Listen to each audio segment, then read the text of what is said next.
Hello good morning everyone. Standard 5 subject English. તો last વિડીયોમાં આપણે લિટલ સ્ટેપ 13, 14 અને 15ની એક્ટિવિટી 1 કમ્પ્લીટ કરી અને આજે આપણે તેની એક્ટિવિટી 2 જોઈશું કે ચિત્ર જો, વાર્તા વાંચો અને સાંભળો. અને તેનું હેડિંગ છે the class goes four a picnic. એટલે કે ક્લાસ ગોઝ એટલે કે જાય છે, ક્લાસ છે તે પિકનિક એટલે કે પ્રવાસે જાય છે. તો જો આપણે આગળના લિટલ સ્ટેપ એટલે કે 1, 2, 3માં આપણે એક ક્લાસની જોયું હતું કે જેમાં મિસ ગૌરી ક્લાસ ટીચર હતા અને એક ન્યૂ સ્ટુડન્ટ હતી લીલી કે જે એન્ટર થઈ હતી અને તેને પોતાનો પરિચય આપ્યો હતો. તો અહીં આ એ જ ક્લાસની વાત થાય છે, પણ અહીં આ લોકો કંઈક પિકનિકમાં જવા માટેની વાત કરે છે. તો આપણે ચલો જોઈએ કે શું છે. તો એ જ ક્લાસની વાત થાય છે કે let's go for a picnic. ત્યાંનો એક સ્ટુડન્ટ છે તે કહે છે કે ચાલો ને પિકનિક પર જઈએ. પિકનિક એટલે કે પ્રવાસ અથવા તો ટૂર. આપણે ચાલો ટૂર પર જઈએ. ત્યારે બીજો સ્ટુડન્ટ છે ને તે તેની વાતમાં હા મલાવતા કહે છે કે yes we want to go for a picnic. Want એટલે કે ઈચ્છવું. હા, અમે પણ પિકનિક ઉપર જવા ઈચ્છીએ છીએ. ત્યારે વળી ત્રીજો સ્ટુડન્ટ છે, આ બધા જે સ્ટુડન્ટ છે ને તે મિસ ગૌરી એટલે કે તેના જે ક્લાસ ટીચર છે ને તેને કહે છે આ બધી વાત. ત્યારે વળી ત્રીજો કહે છે કે can we go for a picnic please. પૂછે છે કે શું આપણે પિકનિક પ્રવાસ ઉપર જઈ શકીએ પ્લીઝ. ત્યારે વળી બીજો સ્ટુડન્ટ છે આન્સર આપે છે કે please teacher let's go for a picnic. એટલે કે મહેરબાની કરીને ટીચર ચાલો ને આપણે પિકનિક પર જઈએ. બધા સ્ટુડન્ટ છે ને તે ટીચરને મનાવે છે પિકનિકમાં જવા માટે. એ લોકોને પિકનિક જવું છે એટલે બધા અલગ અલગ રીતે કહે છે કે ચાલો ને આપણે જઈએ. ત્યારે હવે ક્લાસ ટીચર છે તે માની જાય છે અને શું કહે છે, ઓકે લેટ્સ ગો. ઓકે ચાલો આપણે જઈએ. અને so the children of class 5 decided to go for a picnic. So the children એટલે કે બધા જે બાળકો છે ક્લાસ 5ના એટલે કે 5મા ધોરણના જે આ બધા સ્ટુડન્ટ છે તે બધા ડિસાઇડેડ એટલે કે નક્કી કર્યું પિકનિક પ્રવાસ જવા માટે. They took a bus and went to Sundarvan. Took એટલે કે લીધી, ટેક એટલે કે લેવું અને ટુક એટલે કે ભૂતકાળનું રૂપ થશે કે તે લોકોએ બસ લીધી અને વેન્ટ એટલે કે ગયા. ક્યાં ગયા? સુંદરવન. સુંદરવન જવા માટે તે લોકોએ બસ લીધી. It is a picnic spot in the jungle. Picnic spot એટલે કે પ્રવાસનું એક સ્થળ છે કે જે જંગલમાં આવેલું છે સુંદરવન. એ લોકો ત્યાં કને પિકનિક માટે ગયા. All of them got down from the bus. All of them એટલે કે તેમાંના બધા નીચે ઉતર્યા. ગોટ ડાઉન એટલે કે નીચે ઉતર્યા. ફ્રોમ ધ બસ એટલે કે બસમાંથી. દે started to walk towards the jungle. અને દે એટલે કે તેઓ ચાલવાનું શરૂ કર્યું. ટુવર્ડ્સ ની તરફ. ક્યાં? તો કે જંગલ. જંગલની તરફ તે લોકોએ ચાલવાનું સ્ટાર્ટ કર્યું. Suddenly it started rain. Suddenly એટલે કે અચાનક જ. ઇટ સ્ટાર્ટેડ એટલે કે ત્યાં શું પડ્યો તો કે વરસાદ સ્ટાર્ટ થયો, વરસાદ શરૂ થયો. They so building in front of them. They એટલે કે તેઓએ, સો એટલે કે જોઈ. શું જોઈ? એક બિલ્ડિંગ એટલે કે એક પ્રકારનું મકાન. ક્યાં? તો કે એ લોકોની સામે, તેઓની સામે તેઓએ એક બિલ્ડિંગ જોઈ. They run towards it. Towards એટલે કે ની તરફ. તેઓ બધા દોડીને ત્યાં ગયા. The door was open. અને તેનો દરવાજો છે જે ઓપન જ એટલે કે ખુલ્લો હતો. તે એન્ટર્ડ ઇટ અને તે બધા ત્યાં એન્ટર એટલે કે પ્રવેશ્યા. જે બિલ્ડિંગ હતી તેને જોઈ હતી ત્યાં દોડીને તે લોકો ગયા તો તેનો દરવાજો ખોલો જ હતો તો તે બધા લોકો ત્યાં અંદર ગયા. It was dirty house. અને ત્યાં ડર્ટી એટલે કે ખૂબ જ ખરાબ ઘર હતું. They could not see anybody inside. Could not એટલે કે નહીં, એનીબડી એટલે કે કોઈને પણ, ઇનસાઇડ એટલે કે અંદર. તેઓએ કોઈને પણ અંદર જોયું નહીં. ત્યાં લોકો કોઈ હતું જ નહીં એટલે ધે સાઉટેડ એટલે કે તેઓ શું કરવા લાગ્યા તો કે બૂમો પાડવા લાગ્યા. ઘરમાં એક તો ખૂબ જ ખરાબ ઘર હતું, જંગલ હતું એટલા માટે ઘરમાં પણ કોઈ હતું નહીં. ત્યારે બધા ચીલમચીલી કરવા લાગ્યા કે હેલો એનીબડી ધેર. હેલો એટલે કે હલો, એનીબડી એટલે કે કોઈ છે, અહીંયા કોઈ છે એવી રીતે. ત્યારે વળી બીજો એ પણ બોલે છે કે હેલો એનીબડી ધેર. હેલો અહીં કોઈ છે. ત્યારે વળી એક સ્ટુડન્ટ છે તે કહે છે કે it's raining can we stay here for some time. કે વરસાદ વરસી રહ્યો છે. પૂછે છે કે can we stay here for some time. Stay એટલે કે રહેવું, સમ ટાઈમ એટલે કે થોડી વાર માટે. શું અમે થોડી વાર માટે અહીં રહી શકીએ છીએ? ત્યારે બીજો સ્ટુડન્ટ છે તે બોલે છે કે યસ આઈ થિંક નો બડી ઇઝ ધેર. એટલે કે મારા વિચાર મુજબ અહીં કોઈ જ નથી. Let's stay here for some time. ચાલો આપણે થોડી વાર માટે અહીં જ રહીએ. કોઈ એને દેખાયું નહીં. બે ત્રણ વાર એ લોકોએ એકબીજાને બૂમો પાડી અને પૂછ્યું પણ કોઈ હતું નહીં એટલે એક સ્ટુડન્ટે બોલ્યું કે કોઈ અમે છે તો નહીં તો આપણે થોડી વાર માટે ચાલો ને અહીં રહી જઈએ. ત્યારે ત્યાંનો વળી એક સ્ટુડન્ટ છે તે બોલે છે but madam the house is so dirty. પણ મેડમ આ ઘર છે તે ખૂબ જ ખરાબ છે. ત્યારે મેમ ટીચર છે તે કહે છે લેટ્સ ક્લીન, ચાલો આપણે તેને ક્લીન કરીએ એટલે કે સાફ કરીએ. 4 of you clean the kitchen. ત્યારે આ જે ટીચર છે, અત્યાર સુધી ટીચરનું નામ નથી આપ્યું, પણ આગળ આવશે કે ટીચરનું નામ આપ્યું છે. એટલે કે આજે મિસ ગૌરી જે ક્લાસ ટીચર હતી તે કહે છે કે 4 of you, એટલે કે તે કહે છે કે આમાંના તમે 4, તમે કિચન એટલે કે રસોડું સાફ કરો. 4 of you clean the big room. અને બીજા 4ને કહે છે કે તમે લોકો આ જે મોટો રૂમ છે તે સાફ કરો. મિસ ગૌરી સેડ, અહીં તમને ટીચરનું નામ આપ્યું કે જે આપણે જોયું હતું કે લિટલ સ્ટેપમાં પણ એ જ ટીચર હતી, મિસ ગૌરી. તેને કહ્યું સ્વેપ ધ ફ્લોર. સ્વેપ એટલે કે સાવરણીથી સાફ કરીએ ને તે. ફ્લોર એટલે કે તળિયો અથવા તો ભોંય. તેને શું કહ્યું, તમે સાવરણીથી આ જે ભોંય છે તે સાફ કરો. ત્યારે ત્યાંનો એક સ્ટુડન્ટ હતો જે પપ્પી, એને કીધું, puppy said I will sweep the floor. એટલે કે હા, આ ફ્લોર છે તે હું સાફ કરીશ. અને પપ્પી સ્વેપ ધ ફ્લોર. સ્વેપ્ટ એટલે કે સાવરણીથી વાળ્યું. અને જે પપ્પી હતો તેને આ ફ્લોર હતું તે સાફ કર્યું. This they clean the room. અને આવી રીતે તેઓએ ક્લીન એટલે કે આ જે રૂમ છે તે સાફ કર્યું. ઓકે, તો મજા આવીને આ સ્ટોરીમાં. હવે પછીનું વર્ક આપણે વર્કબુકમાં કરીશું. તો હવે આપણે સ્વાધ્યાયપોથીના પેજ નંબર 35 પર ક્વેશ્ચન નંબર 3 છે તે જોઈશું. આપણે આ લિટલ સ્ટેપનો ક્વેશ્ચન નંબર 1 અને 2 લાસ્ટ વિડીયોમાં કમ્પ્લીટ કરેલ હતું. થર્ડ છે કે શબ્દોને યોગ્ય ક્રમમાં ગોઠવીને લખો. તો જો આમ તમે ગુજરાતીમાં પણ કેમ આખું વાક્ય આપેલું હોય અને તે અલગ અલગ મીન્સ કે યોગ્ય ક્રમમાં ગોઠવેલું ના હોય, અલગ અલગ રીતે હોય, તો કેમ તમે તેને શબ્દમાં પહેલું આવે તેને પહેલો, બીજું આવે તેને બીજું, એવી રીતે યોગ્ય ક્રમ ગોઠવીને લખતા. તો બસ ઇંગ્લિશમાં પણ એવી જ રીતે અહીં જે આ વર્ડ્સ છે તે આડાઅવળા છે, તેને આપણે યોગ્ય ક્રમમાં ગોઠવી અને વાક્ય આખું પૂરું કરવાનું છે. તો અહીં એક એક્ઝામ્પલ આપ્યું છે કે ઇટ, યસ, ઇઝ. તો એનું સાચું પહેલું આવશે યસ, તો આપણે પહેલું લખીશું યસ, પછી આવશે ઇટ, પછી આવશે ઇઝ, એટલે કે યસ ઇટ ઇઝ, એવી રીતે. તો અહીં પહેલું આપ્યું છે અ બોક્સ ઇઝ ધીસ, તો આપણે પહેલું વાક્ય આવશે ધીસ. જો અહીં તમને જે કોઈ પણ વાક્યની શરૂઆતનો ફર્સ્ટ લેટર હોય તે કેપિટલ હોય, તો અહીં પણ ટી કેપિટલ છે, તો તમારે પણ અહીં ટી કેપિટલ લખવાનું રહેશે. પહેલું ધીસ, પછી ઇઝ, પછી આવશે બોક્સ, એટલે કે ધીસ ઇઝ અ બોક્સ, આ બોક્સ છે. બીજું છે આર ટુ ધેર કેપ્સ, તો અહીં પહેલું ધેર આવશે, પહેલો જે લેટર છે તે કેપિટલ, તો અહીં પણ કેપિટલ લખીશું ધેર, પછી આર, પછી ટુ, પછી કેપ્સ, એટલે કે ધેર આર 2 કેપ્સ. અહીં 2 કેપ્સ છે, ટોપીઓ છે. ડાન્સિંગ સી ઇઝ, પાછો ક્વેશ્ચન માર્ક છે ને એટલે આપણે સી ઇઝ ડાન્સિંગ નહીં કહીએ, પણ શું આવશે પહેલું ઇઝ સી ડાન્સિંગ, એટલે કે શું તે ડાન્સ કરી રહી છે.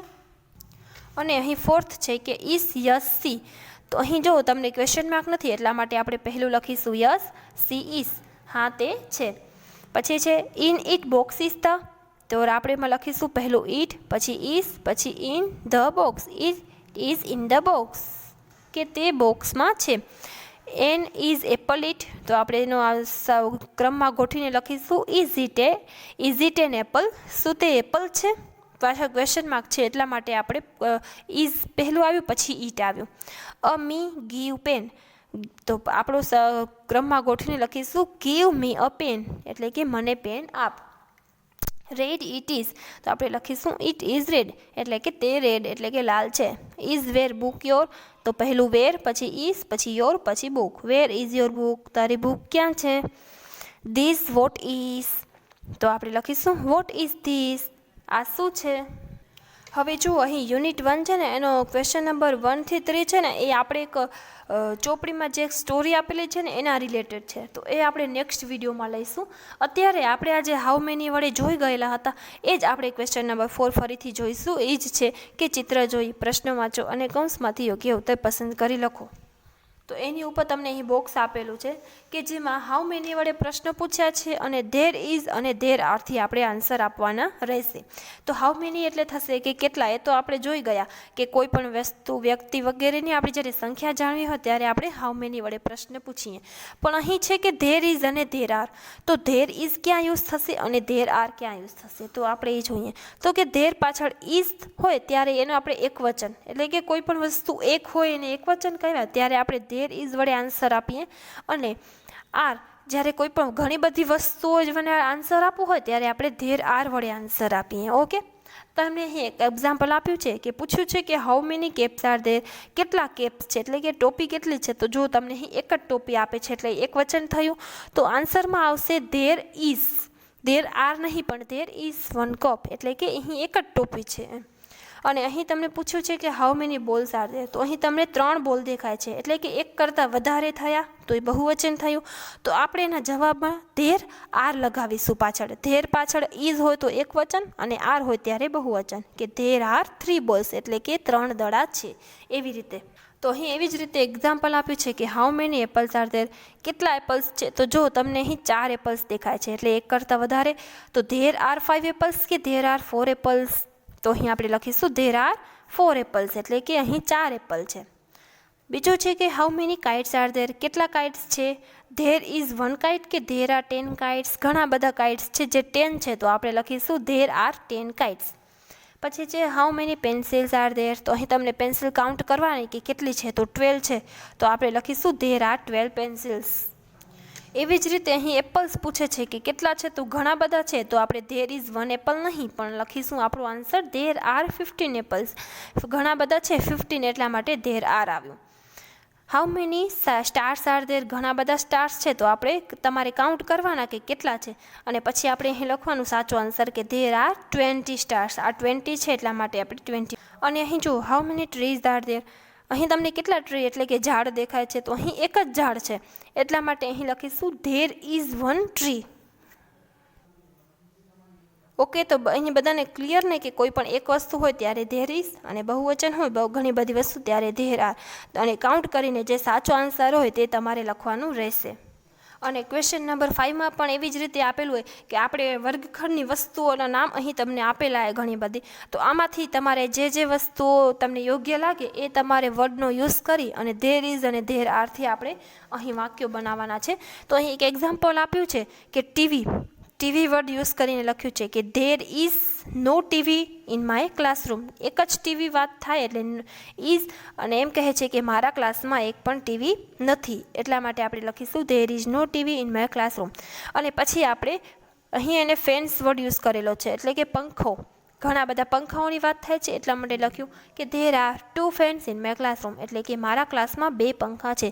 આની જગ્યાએ એક પંખાની વાત થાય તો આપણે એવી રીતે લખી શકીએ કે there is 1 fan in my classroom. Okay, તો એવી રીતે અહીં અલગ અલગ શબ્દો આપેલા છે. There is 1 door in my classroom, એટલે કે મારા ક્લાસમાં એક દરવાજો છે. તમે તમારી રીતે અહીં બીજા આપ્યા છે એ વર્ડ્સ યુઝ કરીને પણ તમે તમારી રીતે ન્યૂ વર્ડ પણ બનાવી શકો છો. There are 2 Windows in my classroom, 2 વિન્ડોની વાત થાય છે, એટલે કે ધેર આર. મારા ક્લાસમાં 2 બારીઓ છે. There are cupboards in my classroom, cupboard એટલે કે કબાટ, મારા ક્લાસમાં કપબોર્ડ્સ છે. એસ છે એટલે કે ઘણા બધા, એટલે આર આવ્યો. There is no blackboard in my classroom, મારા ક્લાસમાં એક પણ બ્લેકબોર્ડ નથી. There are benches in my classroom, ઘણી બધી બેન્ચીસની વાત થાય છે, એટલે કે ધેર આર. મારા ક્લાસમાં ઘણા બધા બેન્ચીસ છે. There is 1 tube light in my classroom, મારા ક્લાસરૂમમાં એક ટ્યુબલાઇટ છે. ને જુઓ ક્વેશ્ચન નંબર 6 છે ને એ પણ આપણે શીખી ગયા કે વેર ઇઝ વાળે પ્રશ્ન પૂછીએ કે કોઈ પણ વેર એટલે થશે કે ક્યાં, કોઈ પણ વસ્તુ, પ્રાણી, પશુ, પક્ષી અહીં આપ્યું છે ને આપણે એની જગ્યા જાણવી હોય અથવા તો એ ક્યાં છે એ જાણવું હોય ને ત્યારે આપણે વેર વડે પ્રશ્ન પૂછ્યા હતા. અને એના આન્સરમાં પણ આપણે ઇન, અંડર અને ઓન શીખી ગયા, પણ આપણે નિયર અહીં શીખીશું. એક ન્યૂ છે ઇન એટલે કે અંદર, કોઈ પણ વસ્તુની અંદર હોય ત્યારે આપણે ઇનનો ઉપયોગ કરીએ. કોઈ પણ વસ્તુની નીચે છે એમ કહેવું હોય તો આપણે અંડર, ઓન એટલે કે ઉપર, અને નિયર એટલે કે ની પાસે, કોઈ પણ વસ્તુની પાસે હોય એવી રીતે આપણે એનો આન્સર આપવું હોય તો આપણે નિયર વડે આન્સર આપીશું. તો આ બધા તમારે યાદ રાખવાના રહેશે. તો અહીં પણ એવી જ રીતે છે કે જો ચિત્રમાં ટેબલ, કૂતરો છે ને ટેબલની નીચે આપેલો છે અને પ્રશ્ન પૂછ્યો છે કે વેર ઇઝ ધ ડોગ, ડોગ એટલે કે કૂતરો ક્યાં છે, તો ક્યાં છે એ ટેબલની નીચે એટલે કે ઇન થશે કે અંડર, કે નીચે એટલે કે અંડર, તો આપણો જવાબ આવશે it is under the table, એટલે કે તે ટેબલની નીચે છે. એવી જ રીતે વેર ઇઝ ધ પેપર, પેપર ક્યાં છે, તો જો તમને આ ડસ્ટબિનની અંદર, ઓબ્વિયસલી પેપર ક્યાં હોય છે કે ડસ્ટબિનની અંદર જ હોય, તો આપણો આન્સર આવશે it is in the dustbin કે અંડર ધ ડસ્ટબિન, તો કે it is in the dustbin, એટલે કે તે ડસ્ટબિન એટલે કે કચરા ટોપલીની અંદર છે. પછી પૂછ્યું છે વેર ઇઝ ધ કેપ, એટલે કે કેપ ક્યાં છે, બેગની ઉપર છે, તો આપણો જવાબ આવશે it is on the bag, એટલે કે તે બેગની ઉપર છે. Where is the house, house ક્યાં છે, it is on the tree કે it is under the tree, તો જો આ ઝાડ છે ને એની નીચે ઘર આપેલું છે એટલે થશે કે it is under the tree, on the tree, ટ્રીની એટલે કે ઝાડની ઉપર ઘર ના હોય. પછી છે where is the tractor, tractor ક્યાં છે? It is near the house કે it is in the house? Tractor છે ઘર છે એની બાજુમાં છે એટલે કે એની નજીક છે, તો આપણે લખીશું it is near the house એટલે કે તે ઘરની બાજુમાં છે. પછી ગ્લાસનું પૂછે છે કે ગ્લાસ ક્યાં છે? It is near the bottle કે અંડર ધ બોટલ? બોટલની નીચે ગ્લાસ નથી પણ બોટલની બાજુમાં છે એટલે જવાબ આવશે it is near the bottle. જો અહીં આ જે વસ્તુઓ છે અંડર ને નિયર ને ઉપર ને નીચે ને બાજુમાં ને એના માટેના જે આ ઇંગ્લિશ વર્ડ છે ને તમને એ જો આવડશે ને તો જ આ વસ્તુ આવડશે કે નજીક છે તો એને ઇંગ્લિશમાં નિયર કહેવાય, પછી બાજુમાં ઉપર હોય તો ઓન કહેવાય, નીચે, એ બધી વસ્તુ તમારે યાદ રાખવી જ પડશે. ઓકે. પછી છે કે વેર ઇઝ ધ ગર્લ, તો છત્રીની નીચે છે તો આપણે નીચે છે આપણે એનું ઇંગ્લિશ ખબર હોવી જ જોઈએ કે એને ઇન ધ ન કહેવાય પણ અંડર કહેવાય એટલે કે she is under the umbrella. Where is the boy, boy ક્યાં છે? એ કારમાં અંદર છે તો આપણે લખીશું he is in the car એટલે કે તે કારની અંદર છે. પછી છે where is the box, box ક્યાં છે? It is on the table કે it is near the table? તો ટેબલની ઉપર છે એટલા માટે ઓન ધ ટેબલ. પછી ડસ્ટબિન તો કે દરવાજાની બાજુમાં છે એટલે it is near the table. પછી ફિશ તો એ પાણીમાં જ હોય, માછલી, તો આપણે લખીશું ઇટ ઇઝ ઇન વોટર. પછી બેટ ક્યાં છે? આ બેટ તો બેડ છે આ જે પલંગ એની નીચે છે એટલે અંડર ધ બેડ. અને ફ્લાવર વોઝ એટલે કે આ જે ફૂલદાની છે એ ટીવીની બાજુમાં છે એટલા માટે નિયર ધ ટીવી. અને જુઓ અહીં તમને છે ને આર ધીઝ વડે અથવા તો ઇઝ ધેર એના વડે આપણે કેમ રીતે જોઈ ગયા કે ધેર ઇઝ અને ધેર આર, તો ઇઝ એક વચનમાં વપરાય અને આર બહુવચનમાં વપરાય. તો અહીં તમને એવી જ રીતે સંખ્યા જાણવા માટેના પ્રશ્ન પૂછવામાં આવે ત્યારે ઇઝ પહેલું આવે અને ધેર પછી આવે. તો અને એના જવાબમાં છે ને હંમેશા યસ અને અથવા નોથી જ આપણે આન્સર આપી શકીએ કે is there balloon, is there pen, કોઈ પણ એની સંખ્યા હોય અથવા તો કેટલી વસ્તુ છે એ આપણે જાણવી માટે હોય ત્યારે આપણે એની પૂછીએ સંખ્યા કે આટલી છે. જાણે કે એક્ઝામ્પલ અહીં તમને કહું તો અહીં એક્ઝામ્પલ આપ્યું છે કે is there a fan in the classroom? જો એક જ ફેનની વાત થાય છે, પાછળ એસ ઘણા બધા નથી થતી, એક જ પંખાની વાત થાય છે એટલે પૂછે છે કે શું વર્ગખંડમાં પંખો છે? તો એનો જવાબ આપણે કાં તો હા આપી શકીએ હોય તો, અને ના હોય તો ના આપી શકીએ. યસ ધેર ઇઝ હોય તો આપણે શું કહીએ? યસ પાછળ ધેર અને ઇઝ. અને જો ના હોય તો આપણે શું કહીએ? નો ધેર ઇઝન્ટ અથવા તો ધેર ઇઝ નોટ. આ એફોસ્ટ્રોફી ટી છે એનો આપણે ઇઝ નોટ કહી શકીએ અથવા તો ઇઝન્ટ એટલે કે ના તે નથી અને હા તે છે, એવી રીતે. અને ઘણી બધી વસ્તુ પૂછવી હોય તો આપણે આર લગાવીએ કે are there Lions in the zoo? પાછળ એસ આવ્યો એટલે ઘણા બધા સિંહોની વાત થાય છે. ઝૂ એટલે કે પ્રાણી સંગ્રહાલય. શું પ્રાણી સંગ્રહાલયમાં સિંહ છે? તો હોય તો યસ અને ના હોય તો નો. તો હા પ્રાણી સંગ્રહાલયમાં સિંહ હોય તો આપણે એનો જવાબ લખીએ યસ ધેર આર. જો ના હોય તો નો ધેર આરન્ટ. હવે કેવી રીતે? તો આપણે જુઓ થોડાક એક્ઝામ્પલને અહીં આપણે જોઈએ તો આપણે વધારે ખ્યાલ આવે. જો તમને અહીં શું દેખાય છે? પૂછે છે કે is there a cat in the picture? શું આ પિક્ચરમાં બિલાડી છે? તો જો તમને અહીં એક બિલાડી દેખાય છે તો કે હા એક બિલાડી છે પણ એક જ છે એટલા માટે ઇઝ આવ્યું. તો આપણે જવાબમાં શું લખીશું? યસ ધેર ઇઝ કે નો ધેર આરન્ટ? છે એટલા માટે આપણે લખીશું યસ ધેર ઇઝ એટલે કે હા છે. પછી પૂછ્યું છે are this 3 pens in the picture? શું આ પિક્ચરમાં 3 પેન છે? આર આવ્યું એટલે 3 પેનની વાત થાય છે એટલા માટે શું આ પિક્ચરમાં 3 પેન છે? જો તમને આ ચિત્રમાં 3 દેખાય છે તો કે ના આ ચિત્રમાં 4 પેન છે, તો આપણો જવાબ આવશે નોમાં એટલે કે નો ધેર આરન્ટ એટલે કે ના તે નથી. એવી રીતે અહીં પૂછ્યું છે કે are there a parrot in the picture? Are નથી પણ ઈસ વડે પૂછ્યું છે કે is there a parrot in the picture એટલે કે શું આ પિક્ચરમાં પોપટ છે? તો જુઓ તમને આ પિક્ચરમાં પોપટ દેખાય છે, 2 પક્ષી છે એમાં એક પોપટ છે તો કે હા છે, તો આપણો જવાબ આવશે કે યસ ધેર ઇઝ. પછી પૂછ્યું છે કે are there 3 kites in the picture? શું આ પિક્ચરમાં 3 પતંગ છે? તો જુઓ તમને 3 દેખાય છે તો કે ના 3 નથી પણ અહીં 6 પતંગ આપેલા છે, તો આપણો જવાબ આવશે નો ધે આરન્ટ. અહીં જો ઘણા બધા છે પણ આપણે એક્ઝેક્ટ વસ્તુઓની જ વાત થઈ જાય, અહીં પ્રોપર સંખ્યા આવી જાય કે 3 કાઇટ્સ એટલે 3 પતંગની જ વાત થાય છે એટલા માટે આપણો જવાબ નો આવે કે અહીં ઓમ તો ઘણા બધા પતંગ તો છે જ ને પણ આપણે અહીં પ્રોપર સંખ્યા આપી દીધી છે કે 3 કાઇટ્સ એટલે કે 3 જ વસ્તુ આપણે જોવાની કે 3 પતંગ છે કે નહીં. 3 પતંગ નથી તો આપણે જવાબ નોમાં આવી જાય. પછી છે is there a dish in the picture. પૂછ્યું છે કે શું આ પિક્ચરમાં ડીશ એટલે કે થાળી છે. તો જો તમને થાળી દેખાય છે તો કે ના, તો આપણે લખીશું no there isn't. Are there 10 stars in the picture. તો ચલો આપણે કાઉન્ટ કરી લઈએ કે 10 છે તો કે 1 2 3 4 5 6 7 8 9 10. હા 10 છે તો આપણે લખીશું યસ ધેર આર એટલે કે હા છે. Is there a lion in the picture. શું આ પિક્ચરમાં તમને સિંહ દેખાય છે? નથી, તો આપણે લખીશું no there. Are there 5 bananas in the picture. શું આ પિક્ચરમાં 5 બનાના એટલે કે 5 કેળા છે? 1 2 3 4 5. તો કે હા 5 બનાનાસ છે, તો આપણે લખીશું યસ ધેર આર. પછી આમાં એપલ છે તો કે છે, આયરો એક એપલ છે, તો આપણે લખીશું યસ. પછી ફ્લાવર્સ પૂછે છે કે આ પિક્ચરમાં ફ્લાવર્સ છે એટલે કે ફૂલ, તો કે નથી, તો આપણે લખીશું નો.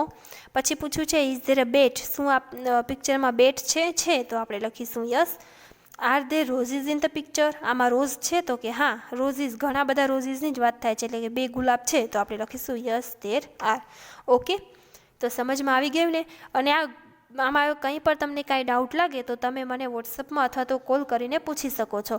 અને આજનું હોમવર્ક થોડું વધારે છે તો તે તમારે મને નેક્સ્ટ ફ્રાઈડે સુધીમાં કમ્પ્લીટ કરી અને સેન્ડ કરવાનું રહેશે. Thank you.